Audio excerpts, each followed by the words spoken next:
Olá, este é o Filosofia para Dar Sentido. Meu nome é Michael Gonçalves, sou filósofo e professor e gostaria de te convidar a uma reflexão.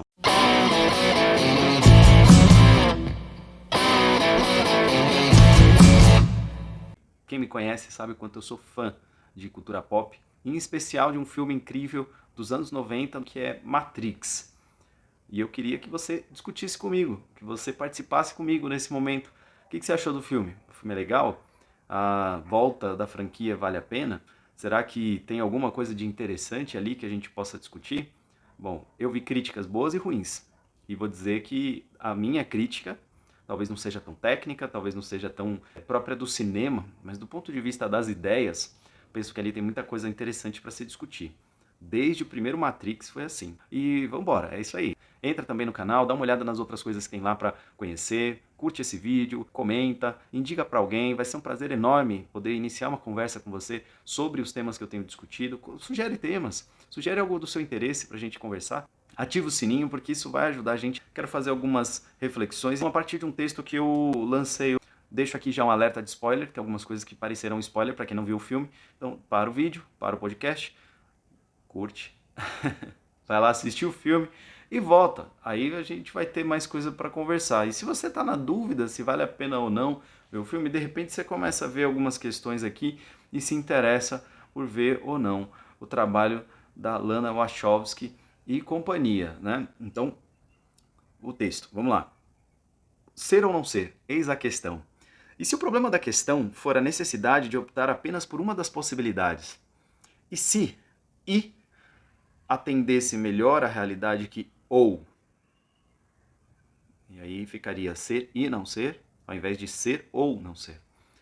Não é sem razão que esta é uma das maiores questões da filosofia ocidental. Não é à toa que ser, considerado um, e não ser, zero, são a base deste mundo no qual estamos agora, tocando com os nossos olhos, do vídeo ou ouvindo, né, o mundo digital. O código binário é uma invenção que foi construída ou documentada por muitas mãos.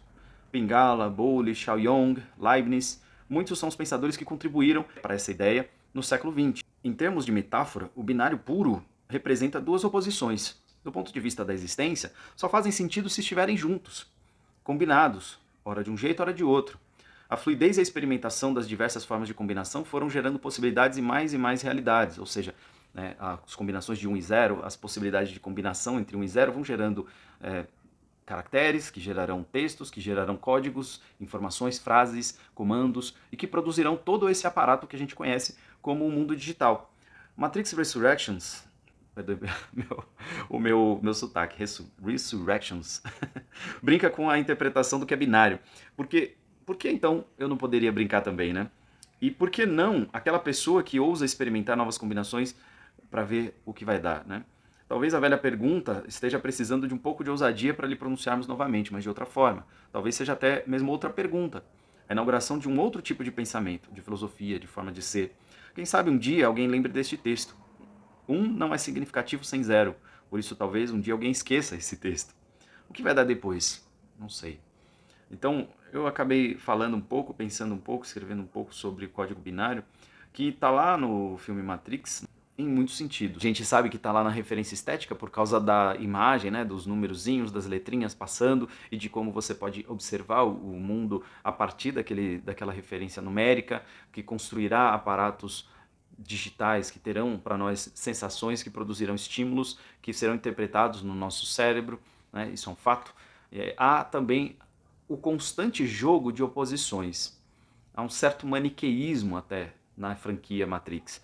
Vamos lembrar que havia ali uma luta entre homens e máquinas, que as máquinas chegaram a um nível de inteligência artificial, de sofisticação do código, né, das possibilidades de processamento, de modo que elas têm meio que vida própria, elas têm uma espécie de... elas evoluíram a tal ponto que elas se protegem, se multiplicam, se organizam, criam sociedade, e para manter esse modo de vida, elas precisam de muita energia. E os seres humanos se sentiram ameaçados e começaram a queimar as fontes de energia das máquinas, até que elas aprisionaram os humanos para extrair energia. Você vê os seres humanos em tanques, enquanto a mente deles está ali trabalhando, fazendo acontecer ali uma impressão de que estão vivendo a realidade, mas estão numa simulação, neurointerativa, com a qual outros sujeitos vão interagindo e programas e códigos vão interagindo ali naquela simulação, o corpo está se desenvolvendo e à medida que sente que está vivendo, vai gerando calor e energia, né, para as máquinas. Então, o ser humano é cultivado. Por algum problema, por uma falha ou por uma forma de sistema, de manutenção do próprio sistema, por uma questão do próprio sistema, existem pessoas que conseguiram escapar. Algumas porque simplesmente nunca estiveram ali, nunca foram cultivadas. Outras porque conseguiram sair, porque conseguem tomar uma pílula, que é um programa de desconexão, um programinha de desconexão, um aplicativo de desconexão, que vai tirando a pessoa, tirando a conexão da mente da pessoa com a simulação, e aí liberta o corpo. E o corpo é expurgado. E as pessoas vão resgatando com um trabalho de formiguinha um a um e constituíram uma cidade chamada Zion, uma referência a Sião. Nessa história a gente acompanha alguns protagonistas, algumas pessoas. A gente acompanha Morfeu, Trinity, Niobe, a gente vê a persona de Thomas Anderson, que é Neo. Teria um monte de metáforas interessantes pra gente falar desde o primeiro filme, né? Desde aquela referência do Neo, que começa a sua jornada, ele acorda, olha para a tela, tem pesquisa sobre Morfeu, o computador começa a falar com ele, né? Uma quase ironia ali, uma brincadeira, mas muito séria, que dá a entender o que está realmente acontecendo ali. Aparece uma pessoa, bate na porta, lembra que na porta tá os números 101, referência ao código binário, e ele recebe umas pessoas que pedem para ele um programa, como se ele fosse um hacker, como se ele fosse um contrabandista de informação de programas. Um cara que manja, né, de internet pra caramba e ajuda as pessoas. Enfim, aí ele abre um livro chamado Simulação e Simulacro, uma referência clara a Jean Baudrillard, e tira dali uns disquetes e tal, e recebe uma grana, e é convidado para ir a uma festa. E aí você observa já toda aquela estética cyberpunk, né, do filme, o couro preto, tudo aquela coisa muito interessante. É muito interessante, o estilo, o jeitão pegou naquela época, colou, né, o Neo vestido de preto, com óculos preto, o Morfeu, a Trinity, era uma curtição interessante, né? A estética do filme era muito interessante. E aí o Neo é convidado por uma pessoa que tem uma tatuagem de um coelho branco, sendo que o computador tinha falado, siga o coelho branco, referência a Alice no País das Maravilhas, a Toca do Coelho, mundos diversos, a ideia de que vai mergulhar numa viagem, numa reflexão. E lembra que a Alice, ela entra numa jornada para o autodesenvolvimento, para o desenvolvimento de uma criança, descobrir quem ela é. As perguntas constantes de Absolem, do gato, tanto sobre direção, para onde você vai, quanto quem é a Alice, né? Essas são questões muito interessantes, reflexões muito interessantes. Fora a questão da loucura, né? Ela pergunta para o gato de Cheshire, né? Onde eu posso ir que não tem uma pessoa louca? E o gato diz, boa sorte, né? Praticamente diz isso, boa sorte com isso aí. Enfim, ele vai, e nessa festa ele conhece Trinity. Quando ele conhece a Trinity, ele diz, oi, nossa, Trinity? A Trinity, né? Em inglês é sem... Não, o acento não dá a entender que é masculino ou feminino. É, e aí a Trinity responde, sim, por quê? Ah, eu achei que você fosse um cara, diz Neil. E ela diz, é verdade, muitos caras acham. E ali tinha já uma sementinha de uma questão que as irmãs Wachowski estavam colocando, né? Porque a gente sabe que eram os irmãos Wachowski, fizeram a transição para irmãs Wachowski.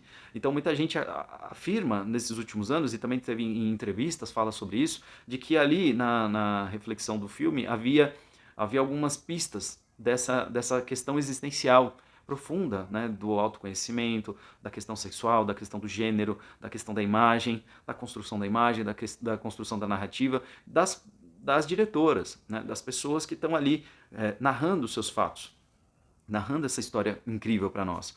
E a gente sabe que o Neil, ele é considerado um messias, um salvador, uma pessoa que pode mudar toda a história, e de fato ele é uma pessoa especial, e ele é convidado a uma jornada muito incrível, e que no primeiro filme tem um sentido de descoberta e de transformação, não só dele mesmo, como de toda a realidade. Uma mensagem muito interessante, a mensagem de que ao se transformar, uma pessoa se transforma toda a realidade. E tem uma sequência, uma cena de ação, né, de perseguição, que o Neo está seguindo por um telefone e o Morfeu está dando para ele sempre opções. Você sempre tem duas opções. e ao escolher uma coisa você abandona todas as outras possibilidades. Só tem dois jeitos, é isso ou aquilo. Então, o tempo todo se brinca com a ideia do binarismo, com a ideia do código binário, com a ideia das oposições. Neo se torna extremamente oposto ao Smith, né? Que é o agente que vai caçá-lo durante toda a trilogia, a primeira trilogia. Né? Há os agentes, mas tem um em particular que acaba se tornando uma anomalia, libertado pelo próprio Neo. Bom, isso tudo está no primeiro filme. Se você quiser ver, pensar, conversar, discutir, isso está tudo lá no primeiro filme. E ele é um filme extremamente filosófico. Né? Aí o 2 e o 3, há quem diga que deu uma caída e tal, mas eu na época curti bastante, ainda acho o primeiro muito superior, um filme realmente acima da maioria dos filmes de ficção da época, um clássico, e me fez por muito tempo pensar em Platão, me fez por muito tempo pensar em Jean Baudrillard, me ajudou a refletir com meus alunos sobre muitos temas. E aí, imagina a minha emoção de ver que tem uma nova versão, um novo filme de Matrix. E eu fui um pouco sem expectativa para assistir esse filme. Não achei que ia ser um filme bacana, porque a crítica estava realmente descendo a lenha, estava arrebentando. E eu achei muito legal. Eu curti cada minuto do filme. Para quem gostou do primeiro Matrix, eu acho que vai gostar. Pelo menos das reflexões. Há algumas coisas que lembram outros filmes, como é o caso de Equilíbrio, tá? E outros tantos filmes que falam de como as pessoas controladas por fármacos, por remédios, e vamos lembrar das pílulas azul e vermelha, e você vai encontrar um novo Neo que está medicado e que está vivendo uma vida e ele sente uma coisa, uma angústia, uma insatisfação com a realidade, ele está sempre mal, você vê ele sempre, né, sentindo falta de alguma coisa. E algumas pessoas brincaram com essa condição, mas eu achei muito sensível da parte da direção do filme, que ele é ele mesmo, mas ele não se sente ele mesmo. Né? E isso é muito curioso.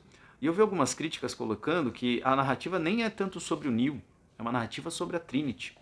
E talvez seja, na minha visão, uma narrativa de como se deslocou o foco da atenção, da ação do Neo para a Trinity, mas não numa lógica binária novamente.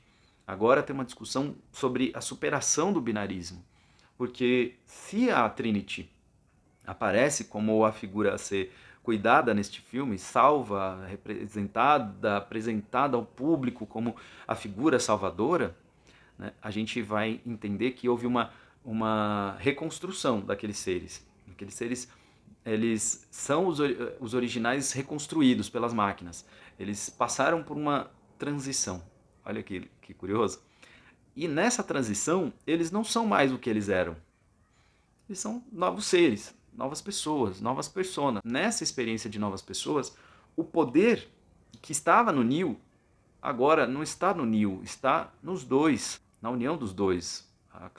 Há uma narrativa clara de que o bicho vai pegar se os dois se encontrarem, se os dois estiverem juntos, vai ter alguma coisa. E tem uma leve, eu não sei se é uma leve, porque tem uma cena em que a Trinity é superior ao Neo, né? Mas há uma pitada, ou alguma informação, alguma coisinha ali que dá a entender que o Neo está perdendo parte dos seus poderes, alguns desses poderes. Ele vai se descobrindo ainda um bom lutador, ele vai descobrindo que tem uma capacidade destrutiva acima da média, que ele vai observar que tem uma capacidade de sentir as coisas diferente, ele consegue enxergar algumas coisas diferentes e tal, ok, mas ele não é mais o Super, não é mais o Goku, como era no filme 3, ele não era mais o Superman, ele não é mais aquilo tudo. Ele é humano e ele tá limitado, ele tá muito limitado, ele é homem e ele tá muito limitado, enquanto a Trinity tá ali num casulo, aprisionada e tal, e ela não tá, ela tá se libertando, ela tá parecida com o Neo na passagem do primeiro pro segundo filme, quando ela sente a revelação. E vamos lembrar, né, as cenas dela de moto, né, a atriz, realmente tem um apelo interessante, um apelo para os fãs. Os fãs sentem que eram cenas muito incríveis, né, e eles voltam a protagonizar essas cenas, a Trinity e o Neo. O detalhe é que no deslocamento do poder do Neo para os dois juntos, com uma ênfase maior a Trinity, também vem, junto com isso, vem uma reflexão de que talvez seja necessário superar a discussão binária, ou isso ou aquilo. Por que não e? Por que não nós e eles? Superar a oposição humano-máquina. E aí a questão é muito mais atual e muito, penso eu, que tem um apelo do gênero, da sexualidade, mas tem uma... Assim, a gente pode pensar em outras questões, como o quanto está difícil lidar com os radicalismos ideológicos que criam oposições. Não vou dizer que alguém está certo ou errado, mas que talvez possa surgir alguém que traga um discurso diferenciado, conciliador, que transita, até porque a figura trans tem alguma coisa ali que possa construir novos lugares de fala, novos lugares de vivência, novas reflexões, né? Então, Matrix 4, Matrix Ressurreição, a Ressurreição ou Resurrections, é uma obra muito interessante, pelo menos para a gente refletir, debater. Né? Há uma discussão, você vai preferir todos os dias se medicar e ficar robotizado e cumprir com o que todo mundo quer, ficar firme no seu trabalho, se manter realizando algumas coisas. Quando você não se sentir muito bem, vai em busca da terapia e volta para aquela prisão do mundo concreto, do trabalho, da pressão, do burnout. A gente sabe que terapia é libertadora, a gente sabe que existem muitos meios libertadores na religião, nas filosofias, no conhecimento, na realização, na autorrealização, no autoconhecimento, em todo o esforço para ter alguma saúde. Mas a gente também está numa sociedade da hipermedicação, não? Muita gente fala da Judith Butler com a sua teoria da diferenciação, com a teoria queer, mas tem um pensador, Paul Preciado, que fez a transição e tal, e que fala de uma sociedade que transita, né, numa espécie de louvor constante à medicação. Ele fala da importância da sexualidade com uma importância exacerbada, das drogas com uma importância exacerbada, e de uma violência também exacerbada, né? De que existe não só um mercado, e aí talvez uma discussão até para refletir sobre economia, comportamento, ética, mas tem o mercado, mas tem um outro tipo de mercado, um mercado do tráfico, né? Uma outra forma de existência na contravenção. Tem um ponto para a gente refletir. Né? Tem uma série de questões que se impõem e que são valiosas, são valorosas. É preciso considerar que, sim, estamos diante de fatos muito importantes, de situações muito importantes, que estão ligadas à sexualidade, à descoberta da sexualidade, à vivência da sexualidade, o quanto as pessoas estão colocando isso como não um detalhe, mas uma forma de vida, uma forma de descoberta de si, e também a escolha pelo caminho ou não das drogas. Vejam a importância que tem ganhado nos últimos dias aí a série Euforia, com personagens, né, que mostram escolhas, pontos de vista até diversos em alguns momentos com relação às drogas, mas também vamos pensar nos sujeitos medicados, né, nas pessoas que precisam ou que tomam remédios diariamente. Eu tomo, por exemplo, remédio para pressão, e eu tenho tentado de forma natural, há muito tempo de forma natural, com exercício, com alimentação, recuperar essa condição. Eu não consigo, eu dependo do remédio, dependo da droga para manter a minha pressão um pouco mais baixa, um pouco mais equilibrada, né? E quantos outros remédios são necessários para manter o equilíbrio mental, os humores, para manter taxas de hormônios, para manter taxas de vitaminas, a importância que ganhou na discussão da medicina nos últimos anos da vitamina D, a importância que tem ganhado uma nutrição com riqueza e com qualidade e com inteligência, fazendo com que algumas pessoas escolham caminhos, né, alguns deles às vezes mais radicais, mais duros, alguns deles menos, mas sempre com uma necessidade de reflexão, uma necessidade de controle, de cuidado, de atenção para aquele tema.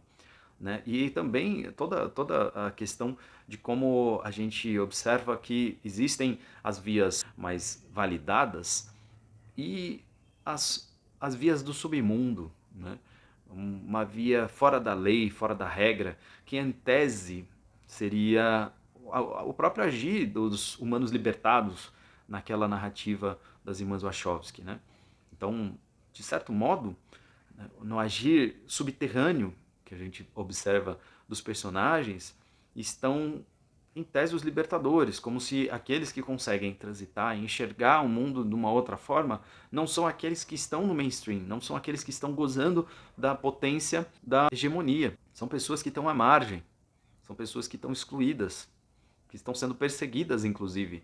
E aí a gente lembra de Sense8, né? Aquela série recente que foi produzida na Netflix, também pela Lana Wachowski, e que tem uma narrativa interessante sobre como os seres humanos podem agir de forma conectada, de forma diversa e conectada, intimamente conectada. E é difícil não lembrar deles quando você vê mais da metade do elenco principal do filme sendo parte dos integrantes principais da série Sense8. Eu contei pelo menos 6 pessoas ali que eram importantes e que estão lá. E eu achei extremamente interessante. Da mesma forma que a gente observa ali algumas referências à própria família Wachowski, né? Com o cabelo, com o jeito, com o trejeito de algumas personagens. E fiquei até na dúvida se não tem uma pessoa ali que é a própria, né? Mas enfim, ou se foi construída para parecer com a própria. Mas eu achei isso uma discussão muito interessante e a gente vê em muitas séries essa figura do masculino sendo diminuída e apagando. Não sei se vocês lembram também do Game of Thrones e como os homens eram extremamente protagonistas, tinha mulheres muito fortes protagonistas, mas parecia que as esperanças estavam muito centradas em alguns personagens homens, né? Como o próprio patriarca Stark, né? O Jon Snow, até o ponto do Jon Snow ser destruído, né? Ser morto de forma ignominiosa, uma memória de Júlio César, uma traição, né? A gente vai observando como os homens vão perdendo força e as mulheres da série vão ganhando destaque e potência. Cersei, a própria Arya, a gente observa na Daenerys, como as mulheres vão ganhando, e em algum momento os homens estão todos feridos, todos com algum problema, com uma doença. Um morreu, o outro está com uma doença tipo terminal, o outro perdeu o braço. E aí você vê o salário da Emilia Clarke superando o do Kit Harington. Então a gente observa, sim, que existe um movimento de crescer o protagonismo das mulheres, de talvez colocar o feminino numa outra condição, numa outra percepção, numa outra, numa outra valorização, no sentido de, às vezes, passar do masculino, no sentido não destrutivo, de acabar com o homem, né? Até porque o Neil termina a história ali junto com a Trinity, só que parece que a Trinity se tornou protagonista e ele é um coadjuvante, e alguns ficam achando isso ruim, mas ela foi a escada dele por 3 filmes na série. Então, ele era a figura divina, ele era Jesus Cristo, ele era o Salvador, ele era o Buda, Siddhartha, ele é tudo isso. Ele é essa história longa de culto ao masculino. E aí, a Trinity tem minutos do filme como protagonista. É lógico que isso tudo foi sendo construído, mas ela chega lá, alguns minutos como protagonista, e ela passa à frente na cena. Ela toma a dianteira nas atitudes. O Neil cruza os braços e deixa ela. Deixa ela seguir ali. E quando eles saem juntos. E eles estão se amando. E eles estão curtindo. E o poder deles é maior juntos. Eu acho uma narrativa muito interessante. Né? Uma narrativa muito bonita. É uma metáfora, uma história de amor muito bonita.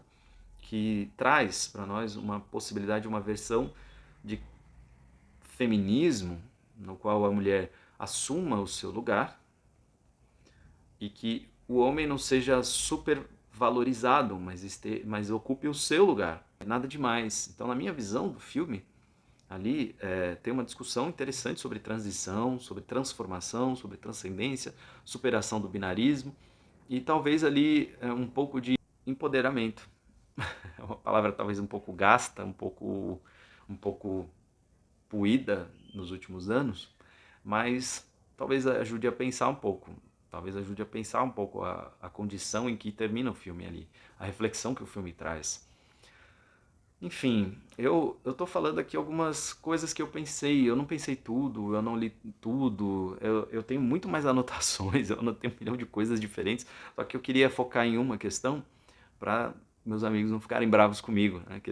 querem discutir o tema comigo, querem discutir o filme. Tem muita coisa para falar, muita mesmo. Né? A coisa de ter que retomar a franquia por causa de grana, que se não fizesse da forma como foi feita, viriam outros, a Warner faria de outra forma. É muito, muito legal a forma como o filme se desenvolveu, ao meu ver. Achei cheio de ironia, achei com bastante leveza em alguns aspectos, e que tocou em assuntos muito sensíveis, muito importantes, né? A questão da, de como, por exemplo, de como a gente pode superar o nosso ódio às máquinas e, e aceitar que elas fazem parte da nossa vida, que a tecnologia não é nossa inimiga, mas que ela pode integrar a nossa existência de forma até apaziguadora.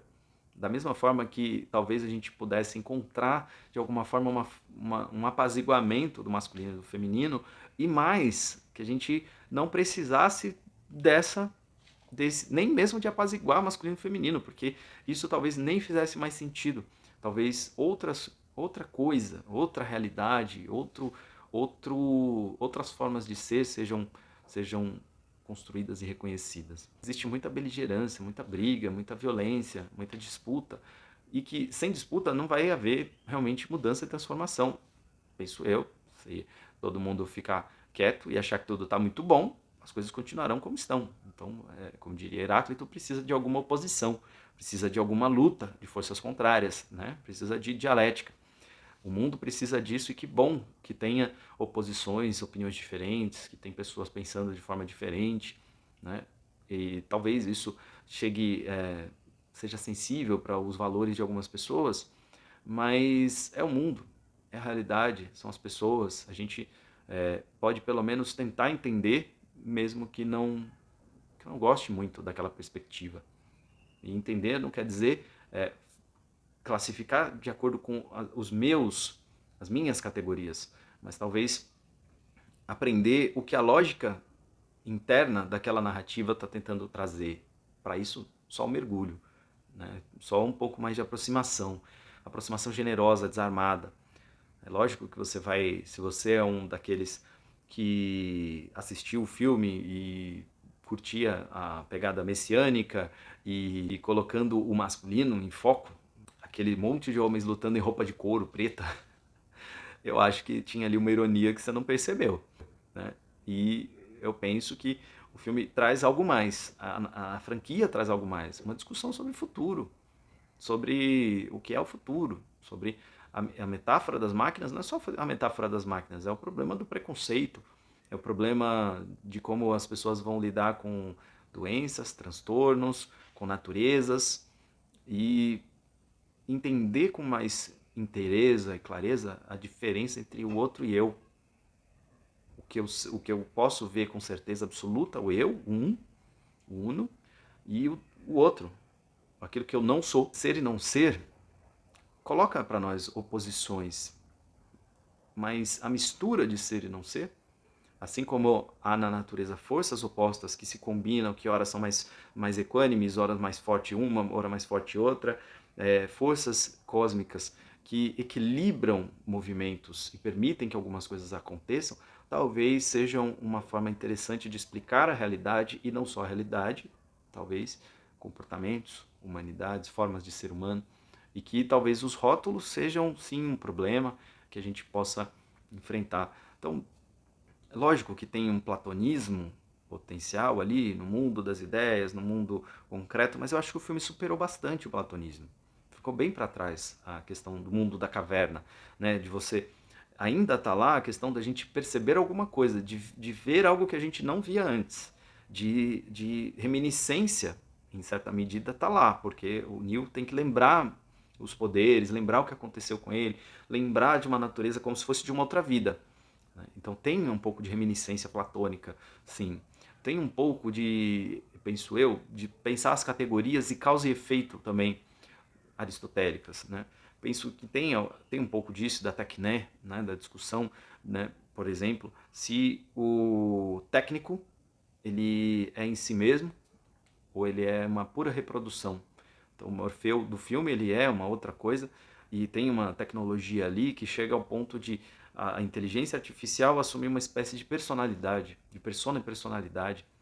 Então, seria possível programar para que existissem pessoas tecnicamente produzidas, tecnologicamente produzidas, inteligências artificiais que se moldam em formas de máquinas, né? Muito curioso, porque é uma outra forma de pensar o upload humano sem ser você injetar memórias, como em outros filmes a gente viu, ou fazer upload de memórias. Lógico que a memória tem uma importância capital, vamos lembrar de Bergson e a questão da matéria e memória, que para ele realmente, se a gente construir, é, a gente só constrói a matéria por meio da memória. A memória e a matéria se misturam, porque a memória está aqui agora, em todas as coisas, enfim. Então, para a gente pensar algumas coisas, para ver se eu não estou viajando demais, mas eu gostaria muito de ouvir as suas impressões, de ouvir seus comentários, de que você indique isso para alguém que assistiu o filme, que está em dúvida se vai ou não assistir o filme.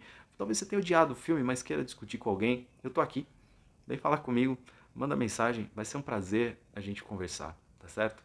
E eu tenho lá meu canal no YouTube, no Spotify, Filosofia para Dar Sentido. Tenho feito meu trabalho nas redes sociais. Gostaria muito que você desse uma olhada, compartilhasse, que você conversasse com as pessoas sobre isso. Vai ser um prazer enorme receber você, conversar com você e formar uma comunidade para a gente pensar junto.